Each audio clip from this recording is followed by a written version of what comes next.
بالاخره تو دسامبر 2025 یکی از پر انتظارترین معرفی‌ها تو دنیای عکاسی و فیلمبرداری به پایان رسید. سونی آلفا وی یا همون آلفا 7 5. این دوربین جانشین آلفا 7 4 قرار بود استانداردهای جدیدی رو برای دوربین‌های هیبریدی تعریف کنه. اما واکنش جامعه تخصصی یوتیوب یک پارچه نبود.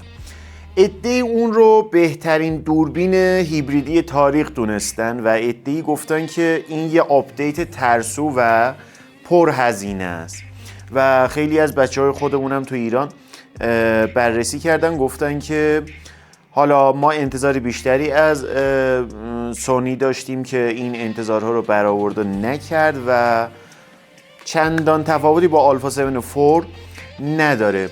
من امروز تو این محتوا حرفای خودمو میذارم کنار و میرم سراغ غول‌های نقد و بررسی دنیا، کسایی که روز و شبشون با تحلیل سخت افزارها میگذره و نظر اونا رو در مورد آلفا 7 5 جمع آوری کردیم و امروز باهاتون به اشتراک میذارم. پس همین اول راه خیلی خوشحالم میکنی که ویدیو رو لایک کنی و کانالمو دنبال کنی که در مورد عکاسی و فیلمبرداری هر چی به نظرت میرسه رو تو کانالم دارم.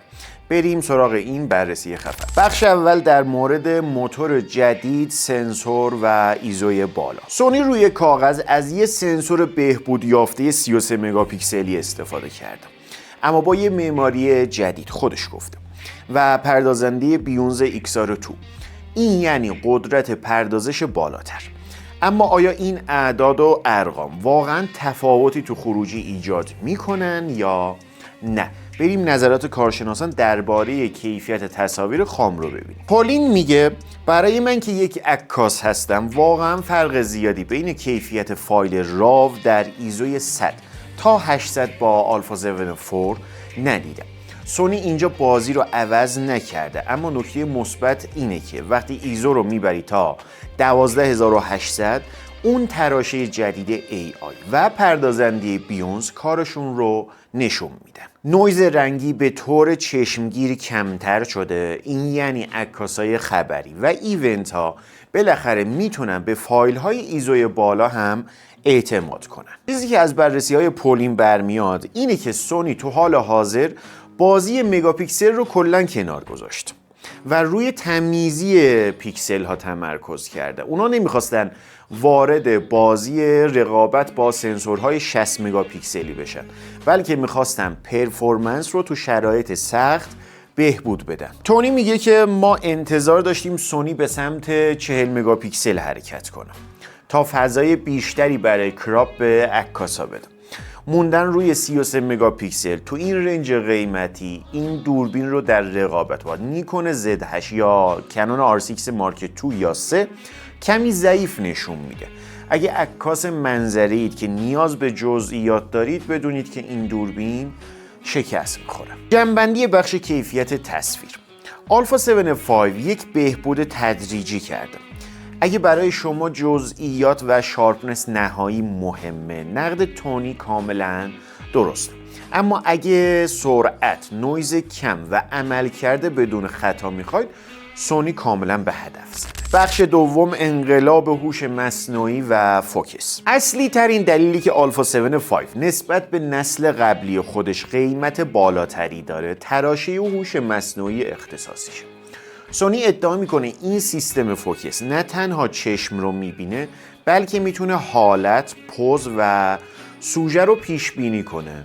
آیا این واقعیه یا بازم جادوی بازاریابیه؟ کریس نیکولاس از پتاپیکسل میگه که من تستای زیادی ازش گرفتم. ما عمدن سوژه ها رو پشت شاخ و برگ یا میله پنهان میکردیم.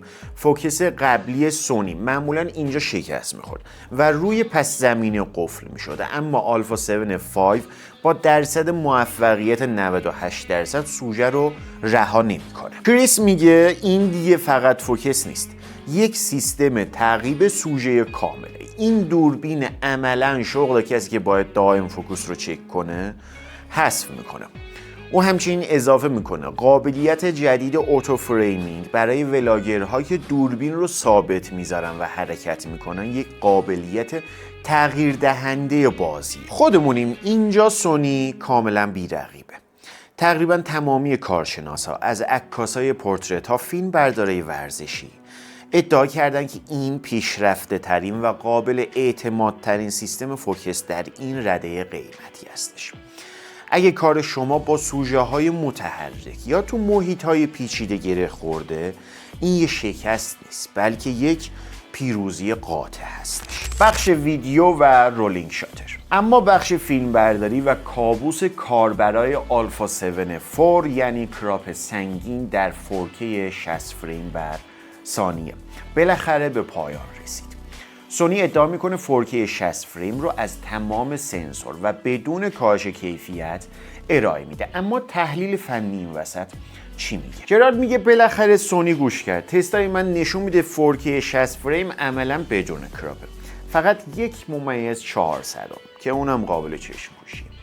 این یک ارتقای عظیمه. اما اون میگه که باید واقع بین باشیم. سنسور نیمه لایه استک عالیه ولی در محیط های پا با کنتراست بالا و حرکت های سریع رولینگ شاتر هنوز هم دیده میشه. اگرچه بهتر شده اما تو مقایسه با سنسورهای کاملا استک تو دوربین های گرونتر این دوربین هنوز در برابر ژله‌ای شدن تصویر ضعیفه. یعنی سونی حاضر نشده بالاترین تکنولوژی رو تو این دوربین بگذاره تا FX3 و آلفا 1 خودش رو حفظ کنه و اینم واقعا یک بازاریابی هوشمندانه است. فیلیپ میگه برای کسایی که تولید محتوای سینمایی میکنن رنگ‌های اس سینتون و اس لاگ 3 بهبود پیدا کردن و داینامیک رنج کمی گسترده تر شده. اما بهترین ویژگی ویدیویی حالت لرزشگیر یا همون اکتیو مود هستش. فیلیپ میگه قبلا با سونی بدون گیمبال فیلم نمیگرفتم، حالا میتونم بدون لرزشگیر یا همون بدون گیمبال راه برم و یک شات کاملا حرفه‌ای داشته باشم. این برای مستندسازها و ولاگرها واقعا خوبه. جنبندی این بخش نظرات اینجا دو دسته میشه. فیلمسازهای عادی و ولاگرها عاشق ارتقای لرزشگیر و حذف کراپ میشن. اما کارشناسای فنی مثل جرارد همچنان سونی رو به خاطر عدم استفاده از سنسور کاملا استک و حفظ رولینگ شاتر به عنوان یک ضعف مورد نقد قرار میدن. بخش دیگه در مورد آپدیت ارگونومی و بدنه دوربین. در نهایت ارگونومی و بدنه.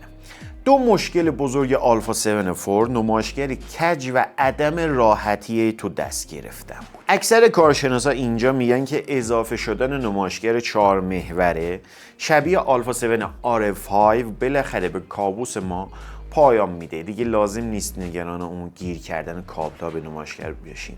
راست میگه. من الان خودم دارم با آلفا 7 4 دارم تصویر میگیرم. همیشه این مشکل رو با مانیتور دارم، اینکه وقتی میکروفون وصل میشه یا وقتی داریم مانیتورینگ صدا انجام میدیم همیشه این کابل‌ها باعث مزاحم این چرخش مانیتور میشن. خوب نیست. سونی آلفا 7 5 با قیمت تقریبی $2500 معرفی شده. این دوربین گرونتر از آلفا 7 4 هنگام معرفیه. آیا این قیمت توجیه داره یا نه؟ حتما تو کامنت ها برام بنویسید. نظر شخصی من بله توجیه داره. اگه کار شما با هوش مصنوعی گره خورده و نیاز به فوکس بی‌نقص هستید و حذف کراپ ویدیو هم براتون دغدغه بود، آلفا 7 5 براتون گزینه خوبیه. اما اگه از آلفا 7 4 راضی هستی و نیاز به بهترین فوکس دنیا هم ندارید، کارشناسا اینجا میگن که صبر کنید. تو چند تا از این تحلیل هایی که تو اینستاگرام و یوتیوب گذاشته بودن از بچهای خودمون، منظور کارشناسای ایرانی، گفتن که واقعا از سونی انتظار بیشتری رو داشتیم و سونی این خواسته ما رو برآورده نکرد و قطعاً که این دوربین یعنی آلفا 7 5 یک شکست براش محسوب میشه. ولی من همچین فکری رو در مورد سونی نمی کنم. سونی آلفا 7 5 یک شکست نیست. این یک دوربین فوق‌العاده است، اما میشه گفت که یک پیروزی محتاطانه است که قیمت بیشتری هم برای ما به ارمغان آورده. سونی ضعف‌های نسل قبل خودش رو حل کرده، اما حاضر نشده برای جلوگیری از رقابت با مدل‌های حرفه‌ای تر خودش مرزهای فنی رو جابجا کنه. میشه گفت که این دوربین بهترین گزینه هیبریدی تو بازاره، اما اگه انتظار یک انقلاب 2 برابری از سونی داشتید این دوربین شما رو ناامید کرد. خیلی خوشحال شدم که تا آخر این محتوا هم با من همراه بودین. حتما میخوام که نظرتون رو در مورد آلفا 7 5 تو کامنت ها برام بنویسین و برام بگین که مثل کدوم یکی از کارشناسا فکر میکنین این که این واقعا یک شکست برای سونی بوده یا این یک پیروزی محتاطانه برای سونی و بازم تو بازار حرف اولو میزنه. حتما ازتون میخوام که برام تو کامنت ها بنویسید و خیلی خوشحالم میکنین که ویدیو رو لایک کنین و کانالم رو دنبال کنین که خیلی از این تحلیل بررسی ها تو کانال خواهیم داشت.